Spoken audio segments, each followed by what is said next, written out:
રાજ્ય સરકારની સૂચનાથી જે પણ જર્જરિત સ્ટ્રક્ચર્સ છે એની વિઝિટ સિટીની તમામ ટીમ્સ દ્વારા કરવામાં આવે છે, જેના તહેત આજે ગોકુલનગર પ્રાથમિક શાળા અને ગોકુલનગરની આંગણવાડીની વિઝિટ કરવામાં આવી હતી.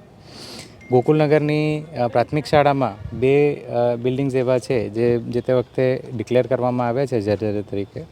તો એમાં અમે સૂચના આપેલી છે કે તાત્કાલિક ત્યાંથી કામ બંધ કરીને અન્યત્ર શિફ્ટિંગ કરવામાં આવે. એ અંગે જે લિખિત સૂચનાઓ છે એ પણ અમે આ સાંજ સુધીમાં કરી દેવાના છીએ. આંગણવાડીમાં માઇનર રિપેર વર્કની આવશ્યકતા જણાય છે, જે બાબતે અમે સૂચના આપીએ છીએ કે એનું માઇનર વર્ક પણ કરવામાં આવે. એ સંપૂર્ણપણે જર્જરિત તો જણાતી નથી, પરંતુ એમાં જે રિપેર વર્ક છે એ બાબતે સૂચના આપવામાં આવી છે.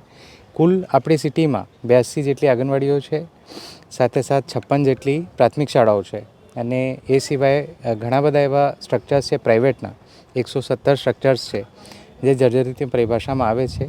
એમાંથી ઘણા બધામાં ઓલરેડી કાર્યવાહી થઈ ગયેલી છે અને 43ના સ્ટ્રક્ચરલ સ્ટેબિલિટી રિપોર્ટ અમને મળી ગયેલા છે અને 23 જેટલી સ્ટ્રક્ચર્સમાં અમે યુટિલિટી કટ કરવાની કાર્યવાહી પણ કરી દીધી છે.